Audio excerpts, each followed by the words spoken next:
Good morning everyone.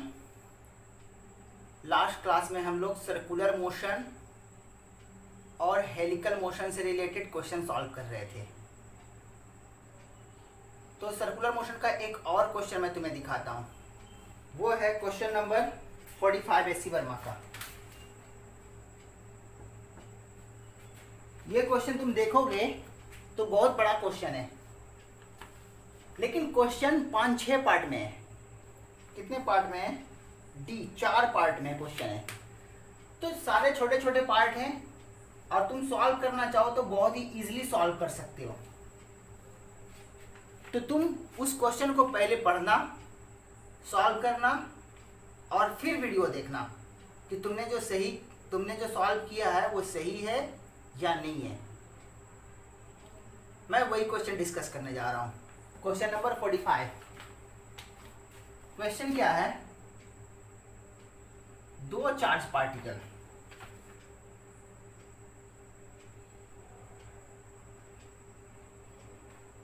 Particle है और दोनों अपोजिट नेचर का, मैग्नीट्यूड में सेम, मास में सेम और नेचर में अपोजिट, मतलब एक पॉजिटिव और एक नेगेटिव है। और ये पूरा का पूरा जो फील्ड है वो इनटू द प्लेन है।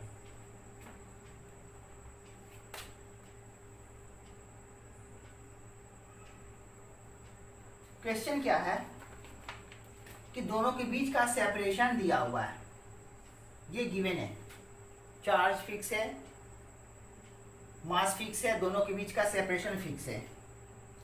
t=0 पर दोनों को कुछ स्पीड दिया गया, सेम स्पीड, एक दूसरे की तरफ, इस तरह से।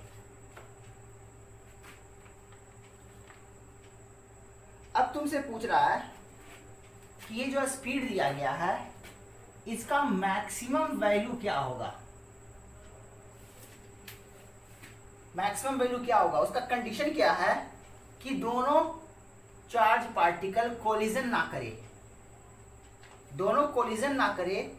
इसके लिए मैक्सिमम स्पीड में कितना दूं दोनों को? दोनों का मास भी सेम, सारे charge, mass, velocity, magnitude of charge, mass और वेलोसिटी दोनों के लिए आइडेंटिकल है। अब ये तो तुम्हें पता है कि स्पीड, वेलोसिटी और मैग्नेटिक फील्ड परपेंडिकुलर है, तो मोशन सर्कुलर होगा। इसका भी सर्कुलर होगा, इसका भी सर्कुलर होगा। इसका सर्कुलर में इसका सर्कल जो बनेगा वो किस तरफ बनेगा, इसका सर्कल कैसा बनेगा? तो सेंटर हम लोग देखेंगे, सेंटर के बेसिस पर ही सर्कल बनाएंगे। तो मैग्नेटिक फील्ड इनवर्ड, वेलोसिटी ये, मैग्नेटिक फोर्स ऊपर, मैग्नेटिक फोर्स ऊपर, यानी कि सेंटर कहीं इधर बनने जा रहा है। इसके लिए मैग्नेटिक फील्ड इनवर्ड, वेलोसिटी ये, मैग्नेटिक फील्ड ये, फोर्स होना चाहिए नीचे, लेकिन चार्ज है नेगेटिव चार्ज, इसलिए फोर्स ऊपर की तरफ। मतलब दोनों का सेंटर ऊपर ही कहीं है। मान लेते हैं यहां सेंटर है दोनों का। अब दोनों कोलिजन ना करे उसके लिए क्या कंडीशन हो सकता है? स्पीड, मैक्सिमम स्पीड, ज्यादा से ज्यादा स्पीड। तो ज्यादा स्पीड देंगे तो बड़ा सर्कल करेगा, तो बड़ा सर्कल में हो सकता है कि कोलिजन कर जाए, इस तरह से जाए सर्कुलर पाथ में। तो मैं कोलिजन ना करूं, उसके लिए कंडीशन क्या हो?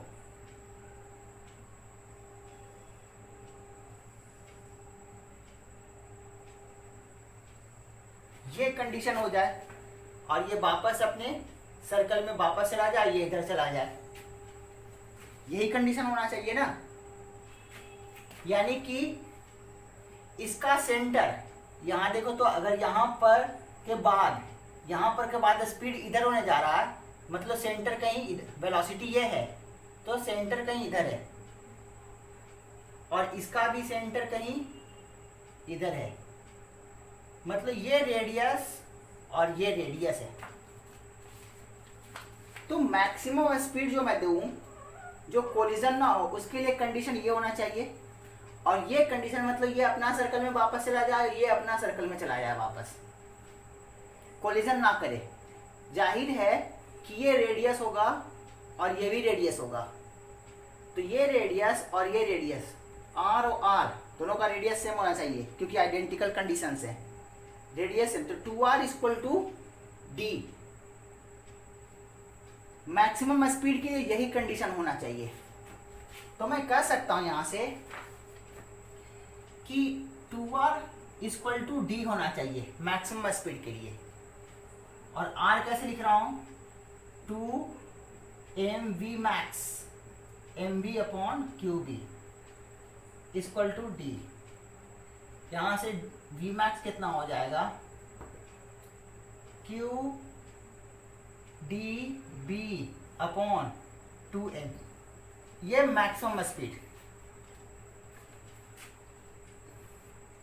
इतना स्पीड अगर मैं दूं, मैक्सिमम इतना स्पीड दूं, तो दोनों चार्ज पार्टिकल कोलिजन नहीं करेगा। अगर मैं इससे ज़्यादा दे दूं तो कोलिजन कर जाएगा, इससे कम करूं तो कोलिजन होने का टेंडेंसी और घट जाएगा। अब नेक्स्ट क्वेश्चन क्या है इसमें, अब बोल रहा है कि जो ये मैक्सिमम स्पीड दिया हूं उसका आधा स्पीड कर दो। If v equal to v max by 2, v max by 2 यानी कितना कर दूं, इसका आधा, q D B upon 4m, आधा स्पीड कर दिया। आधा स्पीड कर दिया तो स्पीड आधा कर दिया तो रेडियस भी आधा हो जाएगा, क्योंकि r equal to m b upon q b same, b भी सेम, मास भी सेम। स्पीड आधा करेंगे तो रेडियस भी आधा होगा। तो इस स्पीड के साथ रेडियस कितना था, d/2, रेडियस कितना था, d/2। इस स्पीड के साथ अगर मैं इसका आधा स्पीड कर दूंगा तो रेडियस हो जाएगा d/4, रेडियस d/4। मतलब सर्कुलर पाथ कैसा बनेगा फिर,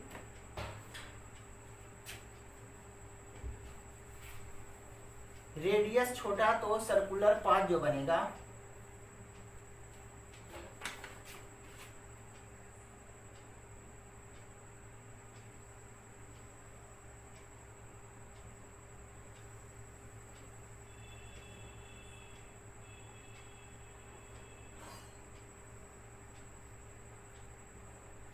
ऐसा कुछ सर्कुलर पाथ बनेगा जहां पर रेडियस कितना है,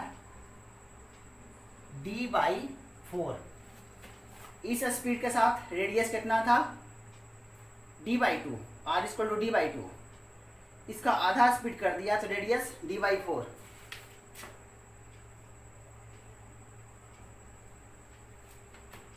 पूछ रहा है नेक्स्ट क्वेश्चन में, इस क्वेश्चन में कि जब मैं स्पीड को मैक्सिमम स्पीड का आधा स्पीड कर दूं तो बताओ दोनों चार्ज के बीच मिनिमम डिस्टेंस और मैक्सिमम डिस्टेंस क्या होगा। तो दोनों चार्ज ऐसे ही तो मूव कर रहा है, ऐसे मूव कर रहा है, दोनों चार्ज ये मोशन कर रहा है, ये मोशन कर रहा है। तो देखो तो ये मिनिमम डिस्टेंस, ये मैक्सिमम डिस्टेंस, तो मिनिमम डिस्टेंस ये, मैक्सिमम डिस्टेंस ये d/4, ये d/4, d/2 और ये d/2, d/2 और ये दोनों मिलकर d/2, d यानी ये डिस्टेंस कितना होना चाहिए, d/2, मिनिमम डिस्टेंस d/2। ये डिस्टेंस ऑलरेडी d है, ये d/4 और ये d/4, तो d/4 d/2 और प्लस d, यानी कि d मैक्स कितना हो जाएगा, डिस्टेंस का मैक्सिमम वैल्यू, मतलब मैक्सिमम सेपरेशन, मैक्सिमम सेपरेशन कितना होगा, d plus d/2, d plus d/4 plus d/4, 3d/2, ये d/2 और ये d, मिनिमम डिस्टेंस कितना, मिनिमम डिस्टेंस कितना, d/2। ये दो पार्ट हो गया। थर्ड पार्ट क्या है,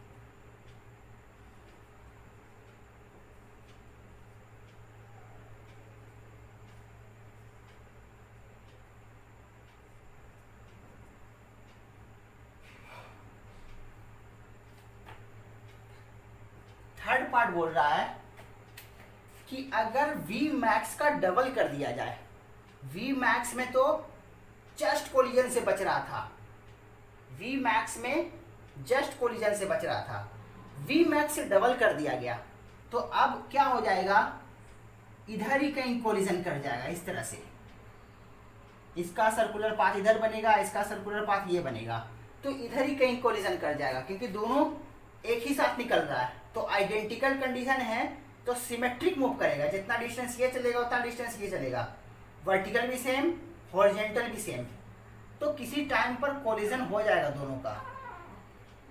तुमसे पूछ रहा है कितने देर बाद t=0 पर ये दोनों निकला था, तो कितने टाइम बाद कोलिजन हो जाएगा। तो क्वेश्चन क्या है कि v कितना हो जाए, Vmax का डबल हो जाए। अब Vmax मैंने तो रब कर दिया, Vmax कैसे लिख रहे थे, d=r/2r था, d=2r था और r का वैल्यू मैं क्या लिख रहा था, Vmax के लिए r लिख रहा था, mVmax mv/qb।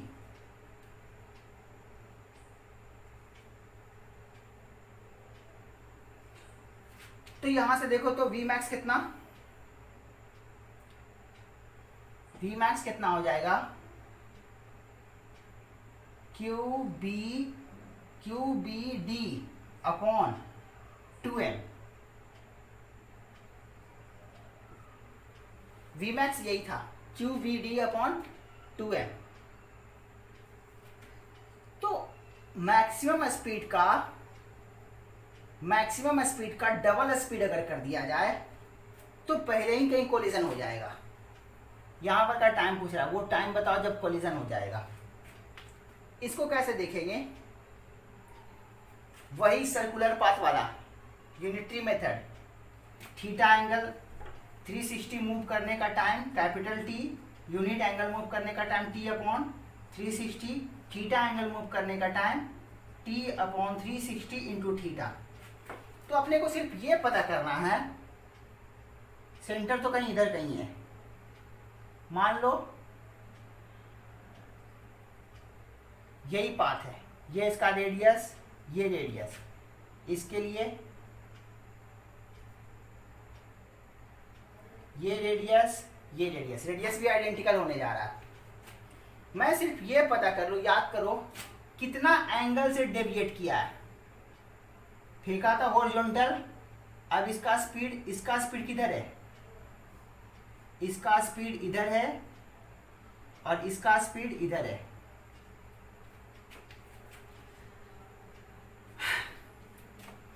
तो याद करो मैंने ये एक्सप्लेन किया था कि हॉरिजॉन्टल से थीटा एंगल डेविएट कर गया, तो ये थीटा, तो ये भी थीटा, तो यही थीटा अपने को निकालना। अगर ये थीटा निकाल दिए मतलब कितना एंगल डेविएट किया वो निकल जाएगा, और कितना एंगल डेविएट किया तो यहां से ये थीटा और ये थीटा सेम, और इस थीटा से मैं टाइम निकाल लूंगा। तो मैं वही करने जा रहा हूं, मैं ये थीटा लिखना चाहता हूं। तो देखो तो ये डिस्टेंस d था, तो कोलिजन तो मिड पॉइंट पर हुआ होगा, यानी कि ये डिस्टेंस कितना, d/2, और ये रेडियस इस स्पीड के अकॉर्डिंग क्या बनेगा, इस स्पीड के अकॉर्डिंग रेडियस क्या बनेगा, R equal to m b upon q B.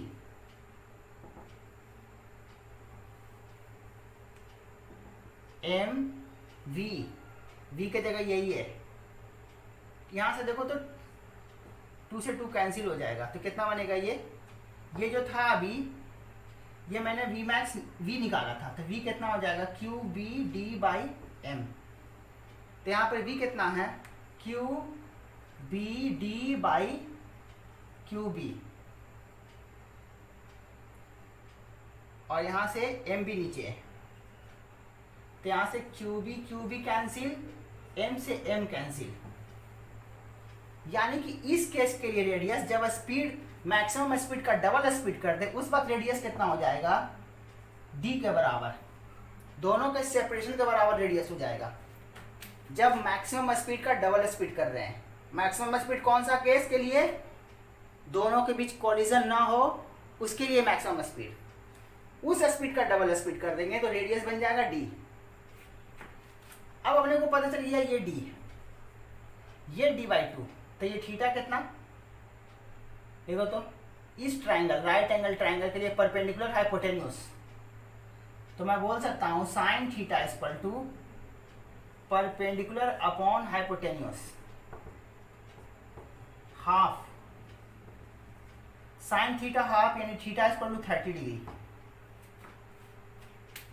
ये सर्कुलर आर्क पर theta equal to 30 degree move करेगा तब कोलिजन हो जाएगा, और तो पता चल गया अपने को कि यहाँ पर थीटा इक्वल टू 30 डिग्री, तो टी कितना हो जाएगा, t equal to 0, t equal to t time कितना हो जाएगा, time period upon 360 into theta, और थीटा की जगह 30 डिग्री।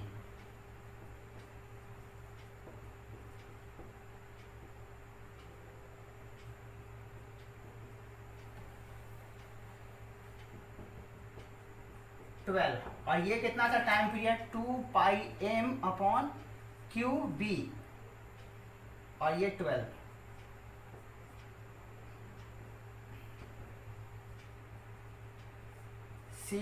क्यू बी, इतना टाइम में कोलिजन हो जाएगा। तो देख लो बहुत आसान है, लगता है कि बहुत लेंथी है।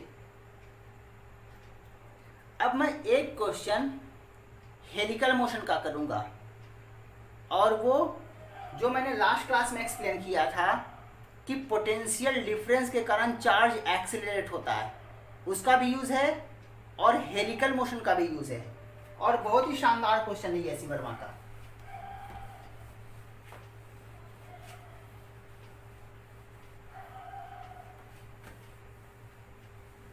क्वेश्चन कैसे है,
ये क्वेश्चन नंबर 44 है ऐसी वर्मा का।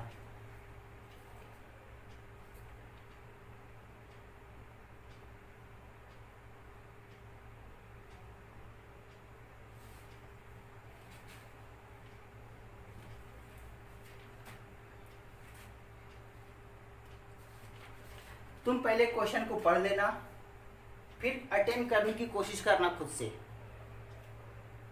और ना हो तो यहाँ पर मैं सॉल्यूशन कर रहा हूँ और एक्सप्लेन कर रहा हूँ।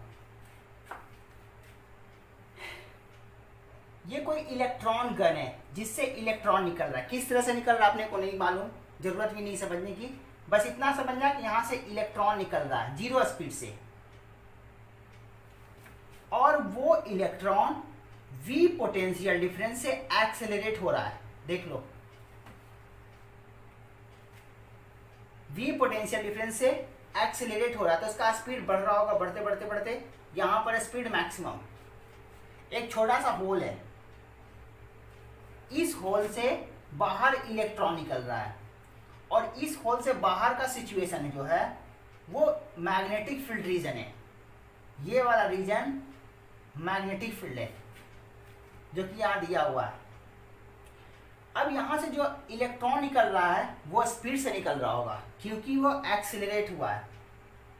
अब कैसे एक्सीलरेट हुआ मैं एक्सप्लेन करता हूं। तो यहां पर आकर स्पीड से आया इलेक्ट्रॉन, मैक्सिमम इलेक्ट्रॉन तो हॉरिजॉन्टली मूव कर रहा है, लेकिन कुछ इलेक्ट्रॉन स्लाइटली डाइवर्ज हो रहा है। कुछ इलेक्ट्रॉन, सारे तो मैक्सिमम इलेक्ट्रॉन हॉरिजॉन्टल मूव कर रहा है, लेकिन कुछ इलेक्ट्रॉन कुछ एंगल बनाकर मूव कर रहे हैं, तो स्लाइटली डाइवर्ज हो गया है, बहुत हल्का सा। अब स्लाइटली डाइवर्ज हुआ, देखो तो मैग्नेटिक फील्ड ये और वेलोसिटी ये देखते ही तुम्हारे दिमाग में क्या हिट किया, दोनों के बीच का एंगल 90 डिग्री नहीं है। 90 डिग्री नहीं है तो मोशन सर्कुलर नहीं होगा, हेलिकल होगा। इसका ये वाला कंपोनेंट आगे ले जाएगा और ये वाला कंपोनेंट सर्कुलर पाथ पर मूव करवाएगा। कैसे?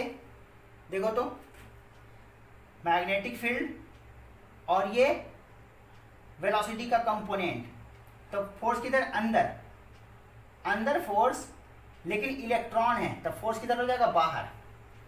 तो इसके कारण तो ये मोशन करेगा, टच करेगा, फिर ये मोशन करेगा, लेकिन इसका ये वाला कंपोनेंट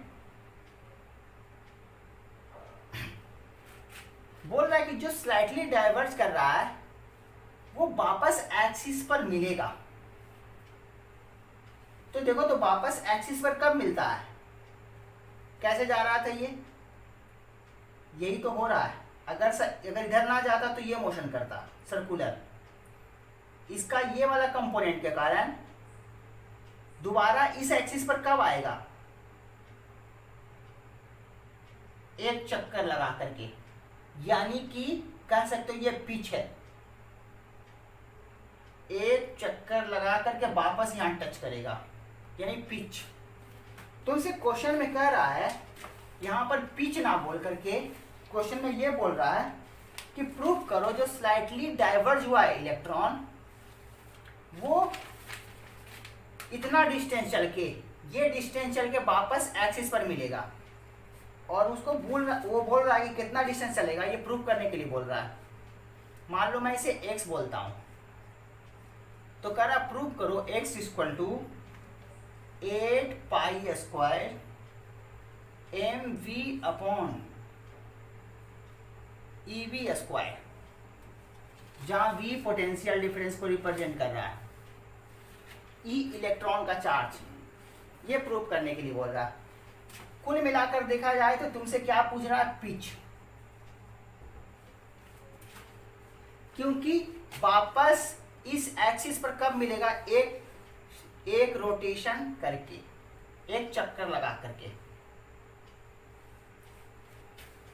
तो पिच मैंने एक्सप्लेन किया था, यानी पिच ही निकालना, प्रूव करना है क्वेश्चन के अकॉर्डिंग कि पिच का वैल्यू ये होगा। अब मैं आता हूं, यहां पर स्पीड मुझे फाइंड करना पड़ेगा। कुछ तो इधर स्पीड से जा रहा है, कुछ इधर स्पीड से, स्लाइटली डाइवर्ज होकर इधर गया। स्पीड सेम रहेगा चाहे वो स्ट्रेट लाइन की तरफ मूव करे या डाइवर्ज हो स्लाइटली। स्लाइटली कहने का मतलब ये एंगल वेरी स्मॉल है, थीटा वेरी स्मॉल। अच्छा, यहां पर इलेक्ट्रॉन, मान लो ये पोटेंशियल 0, तो ये पोटेंशियल V, तो यहां पर का potential energy 0 into minus e, और यहां पर का potential energy minus e into v. यहां पोटेंशियल एनर्जी 0, यहां पर पोटेंशियल एनर्जी नेगेटिव। यहां से यहां गया तो पोटेंशियल एनर्जी घट गया, घटा तो गया कहां? जितना घटा वही काइनेटिक एनर्जी में कन्वर्ट हो गया। तो इतना घटा तो इतना काइनेटिक एनर्जी में चला गया होगा, इतना मैग्नीट्यूड का। या फिर तुम एनर्जी कंजर्वेशन से बोल सकते हो, यहाँ पर का स्पीड 0 तो यहाँ पर टोटल एनर्जी 0, तो यहाँ पर भी टोटल एनर्जी 0, तो यहाँ पर का काइनेटिक एनर्जी जितना होगा पॉजिटिव में उतना ही पोटेंशियल एनर्जी नेगेटिव में। कुल मिलाकर जैसे तुम बोलो एनर्जी कंजर्वेशन से EI इक्वल टू EF बोलो, या फिर बोलो कि जो ये पोटेंशियल एनर्जी लॉस हुआ वो काइनेटिक एनर्जी में चला गया, जैसे बोलो। तो मैं बोल रहा हूं यहां से यहां देखकर बोल रहा हूं कि loss in potential energy EB हुआ मैग्नीट्यूड वाइज। लॉस बोल दिया मतलब मैंने माइनस यूज कर लिया, मतलब लॉस कितना हुआ EB पोटेंशियल एनर्जी लॉस हुआ, यही काइनेटिक एनर्जी में कन्वर्ट हो गया। तो मैं यहां पर काइनेटिक एनर्जी को कितना बोलूंगा EB, V कितना, कंफ्यूजन ना इसलिए मैं स्मॉल v स्पीड को बोल रहा हूं, कैपिटल V वोल्टेज को। V इक्वल टू कितना 2EV अपॉन m का अंडर रूट। ये स्पीड आ गया, ये स्पीड आ गया। अब ध्यान देना, स्लाइटली डाइवर्ज किया तो इसके कारण इसके इस कंपोनेंट के कारण सर्कुलर मोशन होगा। तो उसका मैं टाइम पीरियड निकाल सकता हूं, और याद करो टाइम पीरियड स्पीड पर डिपेंड नहीं करता। तो टाइम पीरियड कितना होगा, टाइम पीरियड या बोल सकते हो time taken to complete one revolution, एक चक्कर लगाने, जो भी बोलो, time taken to complete one revolution equal to t equal to 2 pi m upon QB। ये टाइम पीरियड है। इतना टाइम में एक चक्कर लगाएगा। और देखो तो इसका ये वाला कंपोनेंट V का, ये वाला कंपोनेंट V cos थीटा, इस डायरेक्शन में तो कोई फोर्स नहीं लग रहा, तो ये वाला कंपोनेंट कांस्टेंट स्पीड से मूव करेगा। और जितना देर में एक चक्कर लगाएगा उतना ही देर में ये डिस्टेंस मूव करेगा x। तो हम लोग बोल सकते हैं यहां पर x का वैल्यू कितना,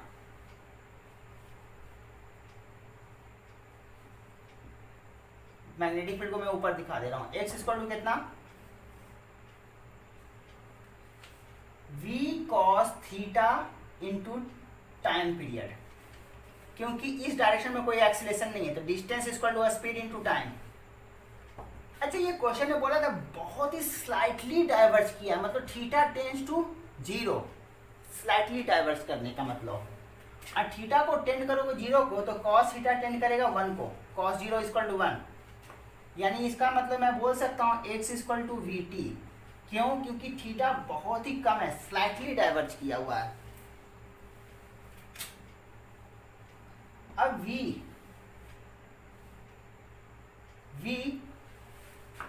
और यहां से t का वैल्यू पुट कर दो। V का वैल्यू भी अपने को पता है, V का वैल्यू यहां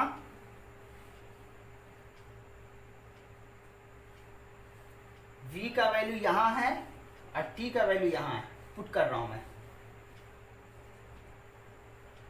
2EV बाई m का अंडर रूट। यहाँ चार्ज की जगह E है, मैं यहाँ पर E लिखूंगा, तो क्या हो जाएगा 2 pi m upon EB।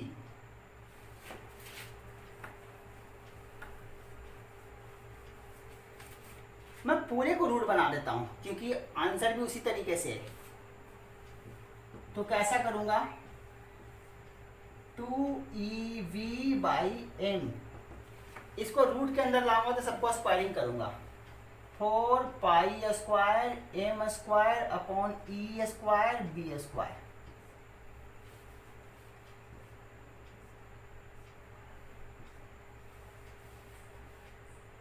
Voltage है ये, क्या हो गया 8 pi square m v upon e b square.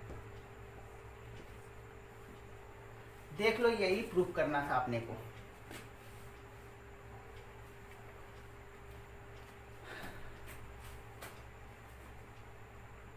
Circular motion और हेलिकल मोशन से रिलेटेड जितने क्वेश्चन मुझे मॉडल क्वेश्चन के रूप में मुझे डिस्कस करना था उतना मैंने कर लिया।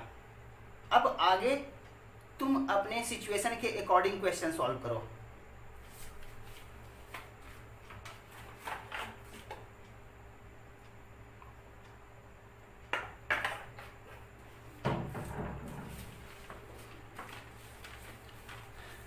अपने एफिशिएंसी के अकॉर्डिंग क्वेश्चन सॉल्व करो सर्कुलर मोशन और हेलिकल मोशन से रिलेटेड। अब मैं आगे बढ़ूंगा। आगे मैं क्या सिखाने वाला हूं, किसी करेंट कैरिंग वायर को अगर मैं मैग्नेटिक फील्ड में रख दूं तो उस करेंट कैरिंग वायर पर मैग्नेटिक फोर्स लगता है। तो अपना हेडिंग क्या है, magnetic force on a current carrying wire placed in a uniform magnetic field। तो किसी करेंट कैरिंग वायर को मैग्नेटिक फील्ड में रख दूं तो मैग्नेटिक फोर्स लगता है। क्यों? करेंट कैरिंग वायर में इलेक्ट्रॉन्स मोशन में होते हैं। वायर में करंट है, इसका मतलब है कि उस वायर में इलेक्ट्रॉन्स मोशन में हैं। और मैंने ये भी एक्सप्लेन किया कि करंट के डायरेक्शन के अपोजिट डायरेक्शन में इलेक्ट्रॉन मूव करता है, और इलेक्ट्रॉन जो मूव करता है उसके स्पीड को बोलते हैं हम लोग ड्रिफ्ट स्पीड। ये करंट में मैंने एक्सप्लेन किया है। तो हम लोग कह सकते हैं कि करंट कैरिंग वायर में इलेक्ट्रॉन मोशन में है और वो पूरा सिस्टम मैग्नेटिक फील्ड में रखा हुआ है। यानी कि कह सकते हैं कि मूविंग इलेक्ट्रॉन्स मैग्नेटिक फील्ड में है, और मूविंग चार्ज पर, अगर मूविंग चार्ज मैग्नेटिक फील्ड में हो तो उस पर मैग्नेटिक फोर्स लगता है। और वो मूविंग इलेक्ट्रॉन्स कहाँ है? वायर में। तो इलेक्ट्रॉन पर फोर्स लग रहा है, डायरेक्टली तो इलेक्ट्रॉन पर फोर्स लग रहा है, लेकिन इनडायरेक्टली हम कह सकते हैं कि वो फोर्स वायर पर लग रहा है, क्योंकि इलेक्ट्रॉन है कहाँ? वायर के अंदर। तो इलेक्ट्रॉन पर फोर्स लग रहा है, यानी कि वायर पर फोर्स लग रहा है। तो करंट कैरिंग वायर पर फोर्स हम अपने को लिखना है, इसका मतलब है कि उसमें मूविंग इलेक्ट्रॉन पर फोर्स लिखेंगे हम लोग। तो स्टार्ट करते हैं।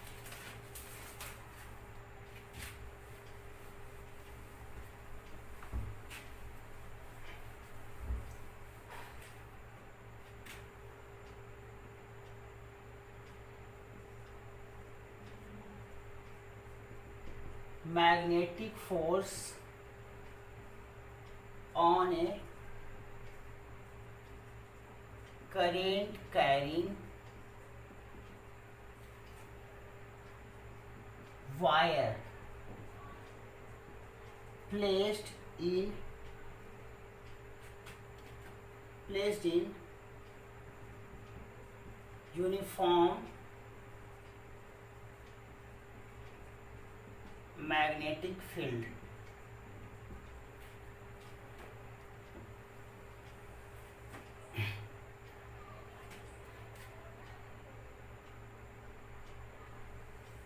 सपोज ये कोई करंट कैरिंग वायर है जिसमें करंट आई फ्लो कर रहा है।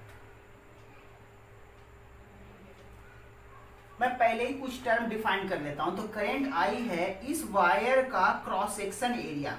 मान लो वायर का कुछ, वायर यही है, तो वायर का कुछ क्रॉस सेक्शन एरिया भी है। तो मैं वायर का क्रॉस सेक्शन एरिया ए बोल रहा हूं। इसमें जो इलेक्ट्रॉन्स है, number of electrons per unit volume को मैं बोल रहा हूं एन। तो यहाँ एन क्या है? Number of electrons per unit volume, A cross section area, I current. तो याद करो मैंने पहले बताया था, एक्सप्लेन किया था, current density J equal to NeVd, ये मैंने पहले से एक्सप्लेन किया था। अब यहां से थोड़ा सा और सिंप्लीफाई कर देता हूं। I इक्वल टू क्या, J को I upon a, I upon a, तो मैं A इस तरफ भेज देता हूं, NeAVd, ये अपने को पहले से पता है, I इक्वल टू NeAVd, ये मैं यूज करूंगा यहां। ये current carrying wire magnetic field में प्लेस्ड है, ये मैग्नेटिक फील्ड, और मैं मैग्नेटिक फील्ड की तरफ बोल रहा हूं इनटू द प्लेन। तो देखो, तो मैं एक पर्टिकुलर इलेक्ट्रॉन पर पहले मैग्नेटिक फोर्स में लिखना चाहता हूं, पर्टिकुलर इलेक्ट्रॉन पर। तो सपोज वो पर्टिकुलर इलेक्ट्रॉन यहां पर ये है, इस इलेक्ट्रॉन, करंट इधर है, तो इस इलेक्ट्रॉन का स्पीड किधर रहा होगा, इधर। करंट के अपोजिट डायरेक्शन में इलेक्ट्रॉन का स्पीड होता है। इस इलेक्ट्रॉन पर मैग्नेटिक फोर्स किधर, मैग्नेटिक फील्ड अंदर, मैग्नेटिक फील्ड अंदर, वेलोसिटी ये, तो फोर्स किधर, ये। लेकिन ध्यान रखो, इलेक्ट्रॉन है, तो इलेक्ट्रॉन है तो जो डायरेक्शन मैं बता रहा हूं उसके अपोजिट डायरेक्शन है, मतलब ये इधर। अब ये कंफ्यूजन नहीं होना चाहिए कि इधर इधर इधर इधर, इसके परपेंडिकुलर, वेलोसिटी के परपेंडिकुलर डायरेक्शन में फोर्स होगा। मैं इस इलेक्ट्रॉन के फोर्स को, एक इलेक्ट्रॉन के फोर्स को स्मॉल एफ से रिप्रेजेंट कर रहा हूं।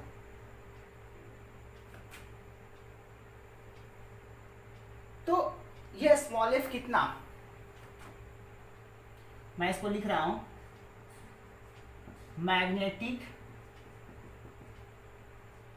Magnetic force on each electron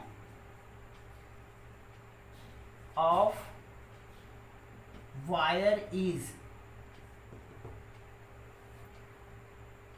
कितना होगा, Q यानी कि माइनस ई, इलेक्ट्रॉन है, Q Vd, V के जगह drift speed, V cross B,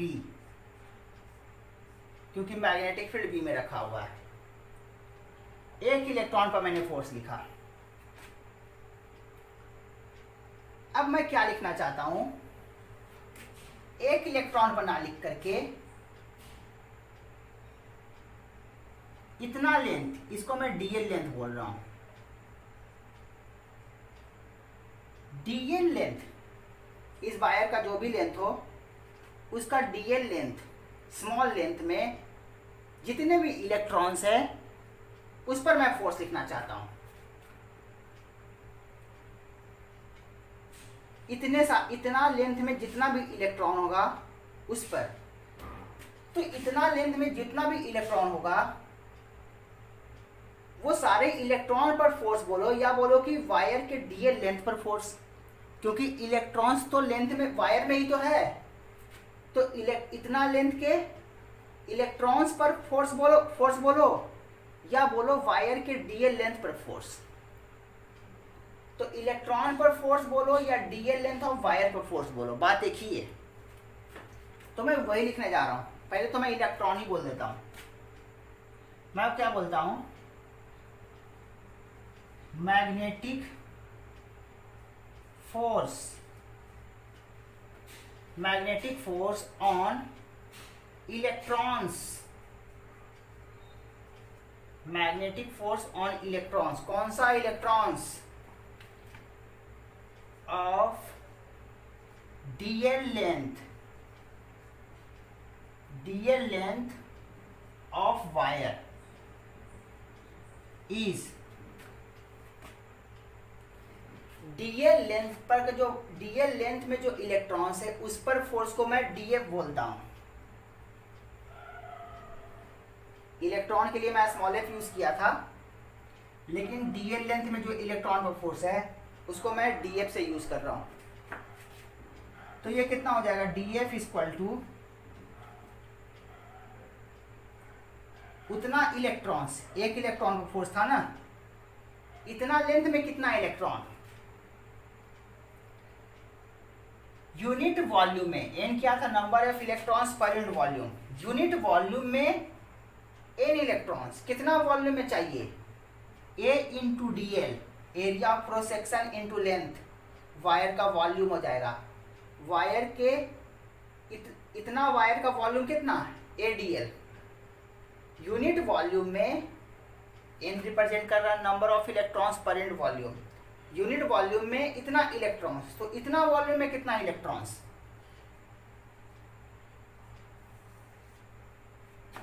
DL length वाले वॉल्यूम में इतना इलेक्ट्रॉन्स है, और इतना इलेक्ट्रॉन का चार्ज कितना, इतना इलेक्ट्रॉन्स में मैं माइनस ई से मल्टीप्लाई कर देता हूं, तो ये बन जाएगा डीएल लेंथ का चार्ज, डीक्यू जो भी हो, डीएल लेंथ का चार्ज बन जाएगा, इस लेंथ में चार्ज, तो चार्ज कितना है, ये तो एक इलेक्ट्रॉन पर फोर्स था तो ये चार्ज था, डीएल लेंथ में कितना चार्ज, इतना चार्ज, तो कितना लिखूंगा मैं, क्यू, क्यू यानी कितना, n a D l minus e, v d cross B,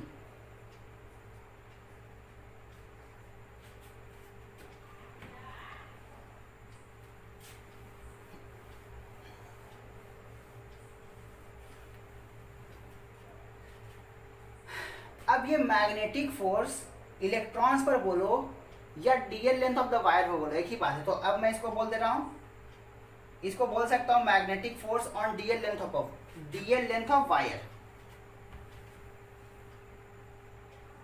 magnetic force on DL length of wire is df is equal to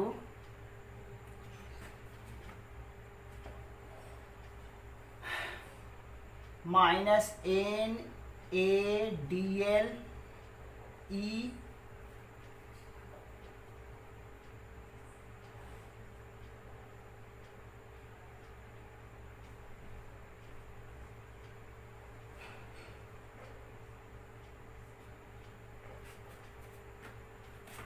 ये वेक्टर में होगा क्योंकि वेक्टर में लिख रहे हैं। अब यहां से ध्यान देना, एक बहुत ही वेक्टर से रिलेटेड इंपॉर्टेंट कॉन्सेप्ट यूज कर रहा हूं मैं क्या करना चाहता हूं, इसको मैं स्केलर बनाना चाहता हूं और इसको मैं वेक्टर बनाना चाहता हूं, इसको मैं वेक्टर बनाना चाहता हूं, इसको स्केलर, और इस स्केलर को मैं यहां ले आना चाहता हूं और इस वेक्टर को बना करके मैं यहां लाना चाहता हूं। अब प्रॉब्लम क्या है कि दोनों का डायरेक्शन, डीएल लेंथ, इसको वेक्टर बनाएंगे तो वेक्टर डीएल मतलब किधर, वायर का लेंथ का डायरेक्शन करंट के फ्लो के डायरेक्शन में लेते हैं, वायर का लेंथ का डायरेक्शन करंट के फ्लो के डायरेक्शन में, यानी डीएल किधर, ऊपर, और वीडी किधर है, नीचे। तो दोनों का डायरेक्शन क्या है, डीएल ऊपर और वीडी नीचे, तो दोनों का डायरेक्शन अपोजिट है। तो मैं क्या कर सकता हूं, अगर मैं इसको वेक्टर बनाता हूं और इसको स्केलर बनाता हूं तो अपने को ये माइनस साइन हट जाएगा। अगर ये नहीं समझते तो एक स्टैंडर्ड मेथड एक्सप्लेन करने का वो मैं कर रहा हूं। वो क्या है, मैं फिर से बोल रहा हूं, पहले जो अभी एक्सप्लेन किया, इसको मैं वेक्टर बना के यहां रख दूं, इसको यहां स्केलर कर दूं, तो ये माइनस साइन हट जाएगा क्योंकि दोनों का डायरेक्शन अपोजिट होना होगा। फिर भी मैं एक स्टैंडर्ड मेथड से एक्सप्लेन करता हूं। देखो तो यूनिट वेक्टर का मैग्नीट्यूड तो 1 होता है, मैं डीएल के अलोंग यूनिट वेक्टर और वीडी के अलोंग यूनिट वेक्टर, मैग्नीट्यूड में तो सेम है लेकिन डायरेक्शन में अपोजिट है, तो मैं बोल सकता हूं डीएल का unit vector equal to v d का यूनिट वेक्टर, मैग्नीट्यूड में सेम डायरेक्शन में अपोजिट। डीएल का यूनिट वेक्टर, वीडी का यूनिट वेक्टर, दोनों का मैग्नीट्यूड सेम, डायरेक्शन अपोजिट। तो मैं वीडी इक्वल टू क्या लिख सकता हूं यहां से, v d equal to minus sign के साथ वीडी डीएल अपॉन, ये डीएल होगा, डीएल। यहां से मैं इस वीडी के बदले, वेक्टर वीडी था, vector v d equal to, v d को मैं यहां ले आया, तो अब मैं ये वीडी यहां पुट कर देता हूं, minus n a e d l, और इसके जगह पर मैं ये पुट कर रहा हूं, तो स्केलर को तो बाहर कर लेता हूं, minus v d upon d l, और वेक्टर में डी एल क्रॉस बी बच जाएगा, डी एल क्रॉस बी। इसकी जगह मैंने यूज कर लिया, डीएल से d l cancel, minus minus plus, n a e v d d l cross b.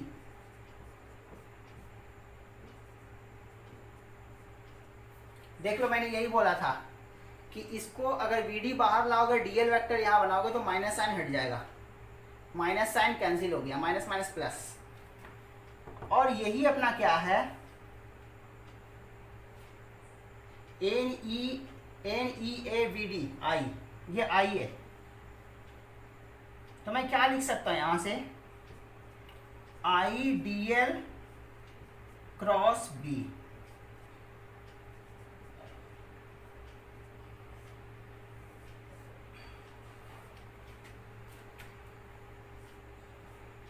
Finally मैं ये कह सकता हूं कि कोई करंट कैरिंग वायर जिसमें करंट आई हो, वो मैग्नेटिक फील्ड V में हो, तो उसके डीएल लेंथ पर जो मैग्नेटिक फोर्स लगेगा वो I DL cross B.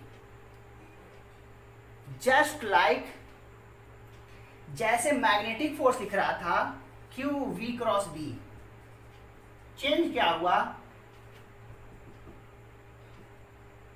Charge, current, velocity, length, बस इतना का फर्क हुआ है।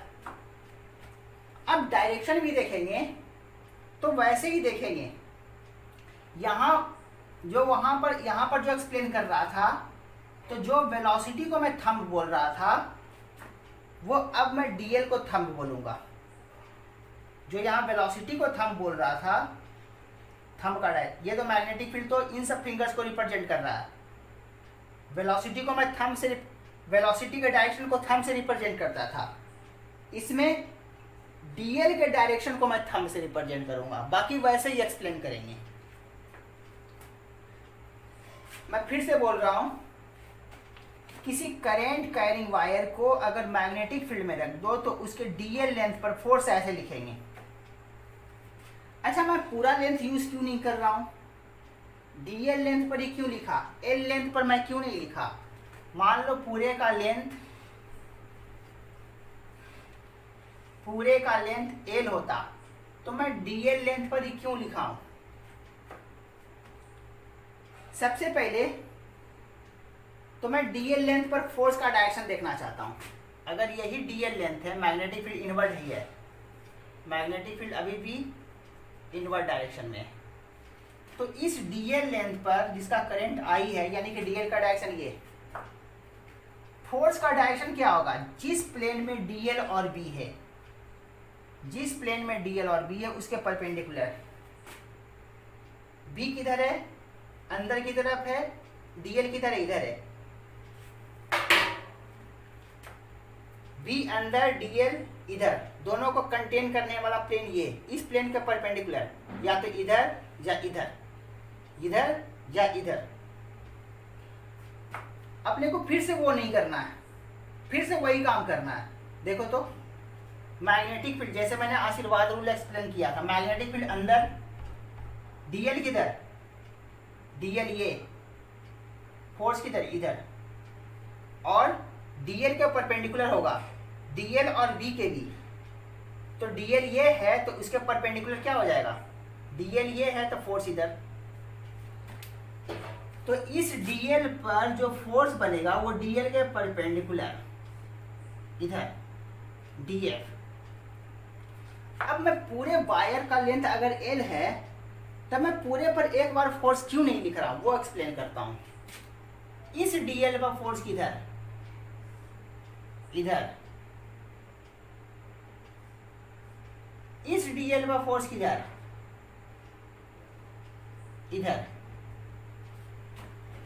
अब मैं नेट फोर्स के लिए मैं एफ लिखूंगा तो क्या, अगर इस डीएफ, इस डीएफ, इस डीएफ, सारे डीएफ को सिंपली तुम जोड़ सकते हो क्या, ये 10, ये 10, ये 10, तो क्या 30 हो जाएगा क्या।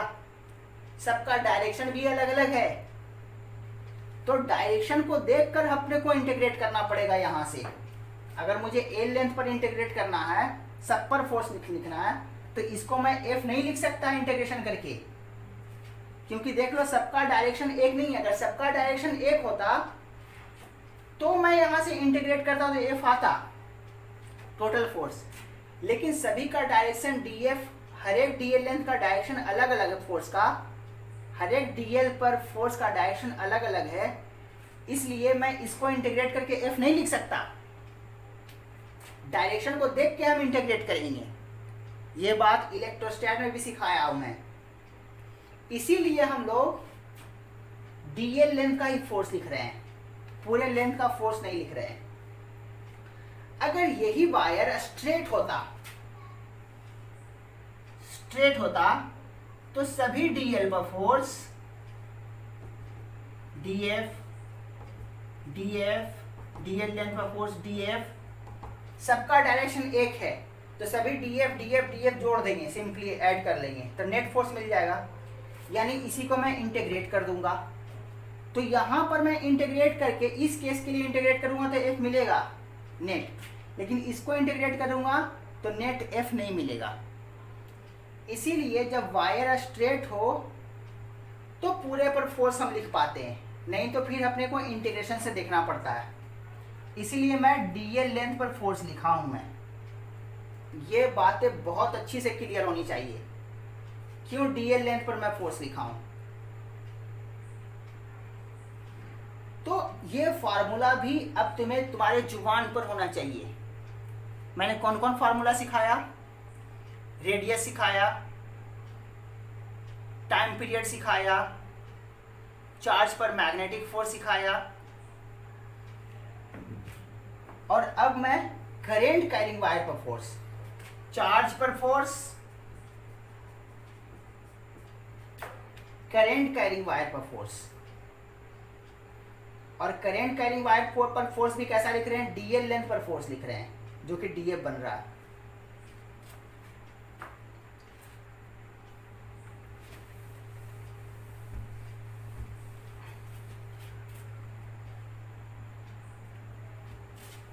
अगर वायर स्ट्रेट हो तो उस पर मैं फोर्स लिख सकता हूं, नेट फोर्स। मान लो ये मैग्नेटिक फील्ड है इनवर्ट डायरेक्शन में, मैं हमेशा इनवर्ट देता हूं, अभी आउटवर्ट दे रहा हूं मैग्नेटिक फील्ड। ये करेंट कैरिंग वायर है, इसका लेंथ, वायर में करंट आई और लेंथ एल है, इस पर फोर्स। तो डीएल पर फोर्स किधर, मैं डीएल ले रहा हूं, डीएल पर फोर्स, मैग्नेटिक फील्ड बाहर, तुम ऐसे भी दिखा सकते हो या फिर यहां से भी दिखा सकते हो, मैग्नेटिक फोर्स, मैग्नेटिक फील्ड बाहर, मैग्नेटिक फील्ड बाहर, और डीएल किधर, ऊपर, डीएल ऊपर और मैग्नेटिक फील्ड बाहर, डीएल ऊपर मैग्नेटिक फील्ड बाहर, फोर्स इधर, फोर्स इधर, इधर फोर्स, मैं डीएल इधर लिख देता हूं, ये डीएफ, सारे पर डीएफ इधर ही लगेंगे।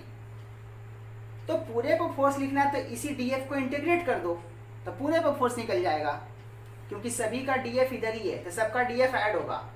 सबका डीएफ ऐड करना मतलब इस डीएफ को इंटीग्रेट कर दो, तो डीएफ कितना, I D l cross B,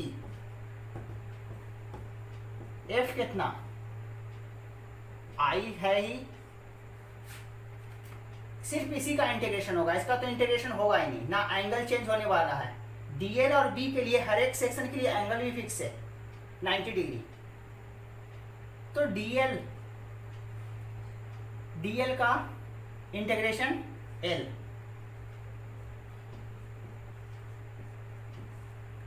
और यहाँ के सिचुएशन के अकॉर्डिंग, अच्छा यहाँ पर जो मैग्नीट्यूड लिखेंगे वो मैं लिख के दिखा देता हूँ। यहाँ पर मैग्नीट्यूड भी तो लिख सकते थे, डीएफ का मैग्नीट्यूड कितना, I D L B sine theta, जहाँ थीटा क्या है, डीएल और बी के बीच का एंगल। तो स्ट्रेट वायर व मैग्नेटिक फोर्स ये लिखेंगे, जनरल फार्मूला है।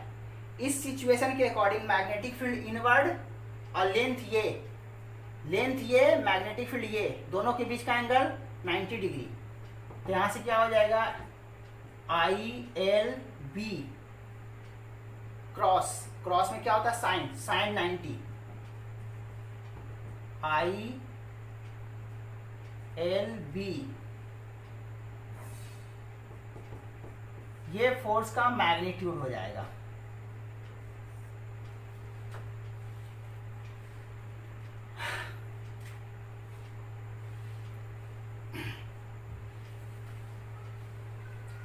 तो स्ट्रेट वायर पर, इस वायर पर मैंने फोर्स लिख के दिखा दिया, जनरल फोर्स भी स्ट्रेट वायर पर फोर्स लिख दिया। डीएल लेंथ के लिए जो फोर्स का मैग्नीट्यूड लिखते हैं वेक्टर में, तो ऐसे लिखते हैं, डीएफ का मैग्नीट्यूड कितना, I D L B sine theta, जहां थीटा एंगल बिटवीन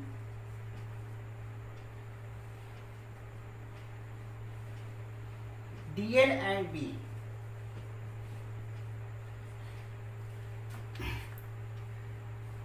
अब यहां से क्वेश्चन कैसे हो सकता है, सबसे सिंपल क्वेश्चन तो ये हो सकता है कि डीएल वेक्टर दे दे, मैग्नेटिक फील्ड वेक्टर में दे दे, करंट का मैग्नीट्यूड दे दे, और तब तुमसे फोर्स पूछ ले।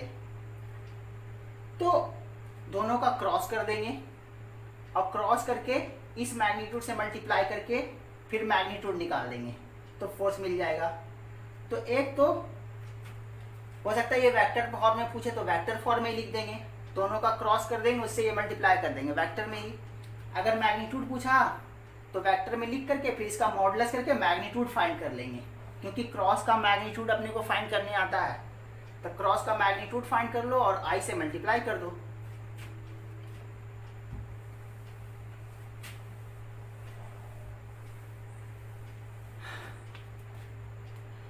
कुल मिलाकर ये फोर्स तुम्हारे जुबान पर रहना चाहिए। अब से आज सीख लिए तो आज के बाद जब तक तुम इस चीज को पढ़ रहे हो, 12th के फिजिक्स से तुम्हारा रिलेशन है, तब तक तुम्हें ये फोर्स याद रहना चाहिए जुबान पर। अब मैं कुछ क्वेश्चन तुम्हें दिखाता हूं। सपोज ये कोई स्ट्रेट वायर है, इसमें करंट आई है, इसका लेंथ एल है, और ये मैग्नेटिक फील्ड में रखा हुआ है। मैग्नेटिक फील्ड भी उसके लेंथ के अलोंग है। ये दिखाने की कोई जरूरत नहीं है। तो इस वायर पर मैग्नेटिक फोर्स कितना होगा, स्ट्रेट वायर है तो फोर्स कितना होगा, I L cross B. Vector में मैग्नीट्यूड कितना लिखते हैं, I L B sine theta, जहां थीटा एल और बी के बीच का एंगल। एल करंट के डायरेक्शन को लेते हैं, लेंथ का डायरेक्शन, और लेंथ का डायरेक्शन और मैग्नेटिक फील्ड के बीच का एंगल 0 डिग्री दिख रहा है, ये 0 डिग्री। थीटा कितना है, 0 डिग्री, तो ये क्वांटिटी क्या हो जाएगा, 0, फोर्स 0। तो जिस डायरेक्शन में मैग्नेटिक फील्ड है उसी डायरेक्शन में अगर लेंथ हो वायर का, तो उस करंट कैरिंग वायर पर मैग्नेटिक फोर्स 0 होगा। अब मैं इससे रिलेटेड कुछ क्वेश्चन तुम्हें दिखाता हूं।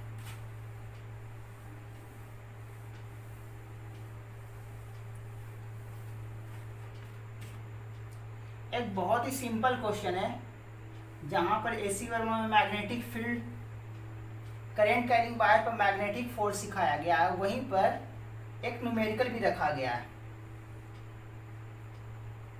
ये इक्विलेटरल ट्रायंगल है जिसमें करंट आई फ्लो कर रहा है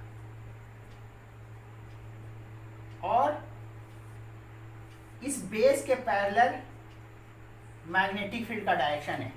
पूरे रीजन में मैग्नेटिक फील्ड इसके पैरेलल है, पूरा रीजन में मैग्नेटिक फील्ड है। तुमसे पूछ रहा है कि इस ट्रायंगुलर वायर पर नेट फोर्स बताओ, मैग्नेटिक फोर्स। तो अभी तो मैं सिखाया हूं कि इस सेक्शन पर तो कोई फोर्स नहीं लगेगा, इस पर तो फोर्स 0 हो जाएगा क्योंकि लेंथ और मैग्नेटिक फील्ड पैरेलल है, तो दोनों के बीच का एंगल 0, मैग्नेटिक फोर्स नहीं होगा। इस पर मैग्नेटिक फोर्स और इस पर ये एंगल 60 60 60 इक्विलेटरल ट्रायंगल है। इस पर मैं फोर्स लिखना चाहता हूं, मैग्नेटिक फील्ड का डायरेक्शन ये और लेंथ का डायरेक्शन ये 60 तो ये भी 60, तो लेंथ और मैग्नेटिक फील्ड का angle 120 degree. Length magnetic field तो इस डायरेक्शन में है, देख लो, और लेंथ इस डायरेक्शन में है, तो ये एंगल 60 डिग्री, ये 60 तो ये भी 60, तो लेंथ और मैग्नेटिक फील्ड के बीच का एंगल, करंट इधर था तो लेंथ इधर होगा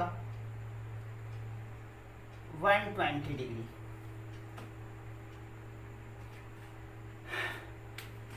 इस पर मैग्नेटिक फोर्स नहीं लग रहा, इस पर लग रहा है, इस पर लग रहा है। देखो तो एंगल भी सेम हो रहा है, मैग्नेटिक फील्ड भी सेम है दोनों के लिए लेंथ भी सेम है, तो दोनों पर मैग्नेटिक फोर्स सेम होगा। मैग्नीट्यूड वाइज डायरेक्शन तो देखना पड़ेगा। I L B sine theta की जगह 120, साइन 120, साइन 180 माइनस 60, साइन 60 √3/2, यानी कि वैल्यू हो जाएगा √3/2 ILB।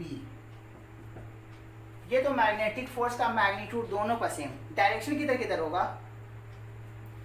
मैं सिखाया था डायरेक्शन लेना, पहले ही बोल दिया था। जैसे चार्ज में वैसे ही करंट कैरिंग वायर में, इन सबको मैग्नेटिक फील्ड का डायरेक्शन और ये करंट का डायरेक्शन। मैग्नेटिक फील्ड इधर और करंट का डायरेक्शन ये, करंट का डायरेक्शन और ये मैग्नेटिक फील्ड। देख लो, यानी तुम्हारा आशीर्वाद किधर जा रहा है, बोर्ड के अंदर। यानी बोल सकते हैं कि इस सेक्शन पर मैग्नेटिक फोर्स बोर्ड के इनवर्ड लग रहा है। तो मैं यहां पर फोर्स का डायरेक्शन दिखा देता हूं, इनवर्ड को क्रॉस से रिप्रेजेंट करते थे। इस पर मैग्नेटिक फोर्स किधर, मैग्नेटिक फील्ड ये, करंट किधर, इधर, करंट किधर, इधर। देख लो, मैग्नेटिक फील्ड ये और करंट ये, थोड़ा सा इसको कर दो, तो फोर्स किधर लग रहा है, बोर्ड के प्लेन में ही दोनों हैं, B और L। देख लो, तो फोर्स किधर होना चाहिए, या तो बाहर होना चाहिए या अंदर होना चाहिए, बाहर। तो इस पर मैग्नेटिक फोर्स बाहर, F किधर, बाहर की तरफ। इस पर कोई फोर्स नहीं लग रहा था, इस पर फोर्स इनवर्ड, इस पर फोर्स आउटवर्ड। मैग्नीट्यूड में सेम, डायरेक्शन में अपोजिट। पूरे सिस्टम पर फोर्स कितना, 0।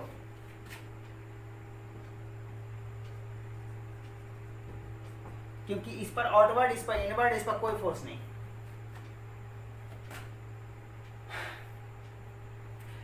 डायरेक्शन लेने भी आना चाहिए चार्ज की तरह ही। मैं फिर से बोल रहा हूँ, सिर्फ आशीर्वाद रूल याद रखो। मैग्नेटिक फील्ड, इस पर फोर्स लिखना है, मैग्नेटिक फील्ड ये, करंट ये, फोर्स किधर, अंदर की तरफ। इस पर फोर्स हमेशा राइट हैंड यूज करना, लेफ्ट हैंड नहीं। मैग्नेटिक फील्ड इधर और करंट इधर। अपने को सिर्फ ये चेक करना है बाहर या अंदर, क्योंकि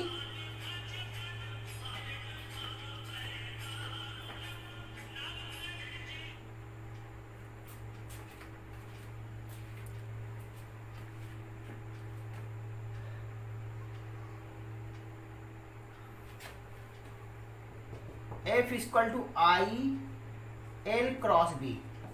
जिस प्लेन में लेंथ और मैग्नेटिक फील्ड है उस प्लेन के परपेंडिकुलर फोर्स।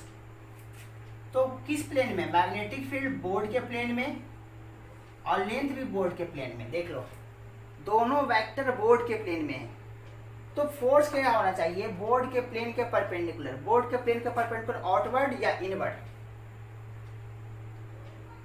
तुम ऐसे भी देख सकते हो एल क्रॉस बी, एल से बी की तरफ, एल से बी की तरफ स्क्रू को घुमाओ, एल से बी की तरफ स्क्रू किधर जा रहा है, बाहर की तरफ। इसमें एल से बी की तरफ, एल से बी की तरफ पाम रूल, स्क्रू रूल से एक्सप्लेन कर दिया। एल से बी की तरफ अंदर, एल से बी की तरफ, एल से बी की तरफ बाहर की तरफ। आशीर्वाद रूल से देखना है, स्क्रू रूल से देखना है, पाम रूल से देखना है, तुमको जो कन्वीनियंट लगे वैसे देखो, लेकिन आना चाहिए बहुत ही कॉन्फिडेंस से।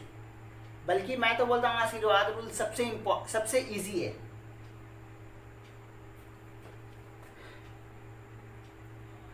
आज के लिए इतना ही करता हूँ, अगले क्लास में इससे रिलेटेड मैं क्वेश्चन डिस्कस करूंगा। तो नेक्स्ट क्लास में मिलते हैं।